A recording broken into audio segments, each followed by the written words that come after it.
6 പതിറ്റാണ്ടായി കേരളം സ്വപ്നം കണ്ടിരുന്ന സുബ്രതോ കപ്പ് കോഴിക്കോടിന്റെ മണ്ണിൽ പറന്നിറങ്ങിയപ്പോൾ പുതിയൊരു ചരിത്രം രചിച്ചു.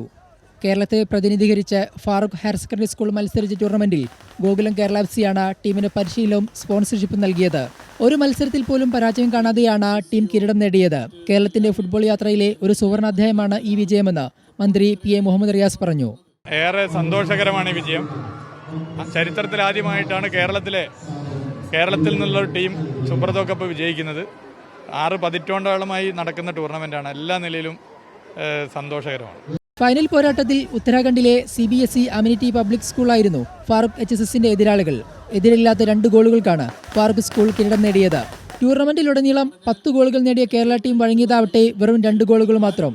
മാസങ്ങളോളം നീണ്ടുനിന്ന പരിശീലനമാണ് ടീമിനെ വിജയത്തിലെത്തിച്ചതെന്ന് മുഖ്യ പരിശീലകൻ VP സുഹൈർ പറഞ്ഞു. കുട്ടികളുടെ കഠിനമായ ഹാർഡ് വർക്കിൻ്റെയും പ്രയത്നത്തിൻ്റെയും ആത്മവിശ്വാസത്തിൻ്റെയും ഫലമായിട്ടാണ് നമുക്ക് ഈ ട്രോഫി കിട്ടിയിട്ടുള്ളത്.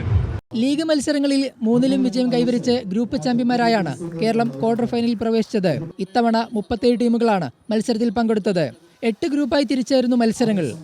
സംസ്ഥാന ടീമുകൾക്ക് പുറമെ ശ്രീലങ്ക, ലക്ഷദ്വീപ്, ആൻഡമാൻ എന്നിവിടങ്ങളിൽ നിന്നുള്ള ടീമുകളും ടൂർണമെന്റിൽ പങ്കെടുത്തു. ഇവരെയെല്ലാം പരാജയപ്പെടുത്തിയാണ് ഫാറൂഖ് HSS കിരീടം നേടിയത്. ന്യൂസ് മലയാളം, കോഴിക്കോട്.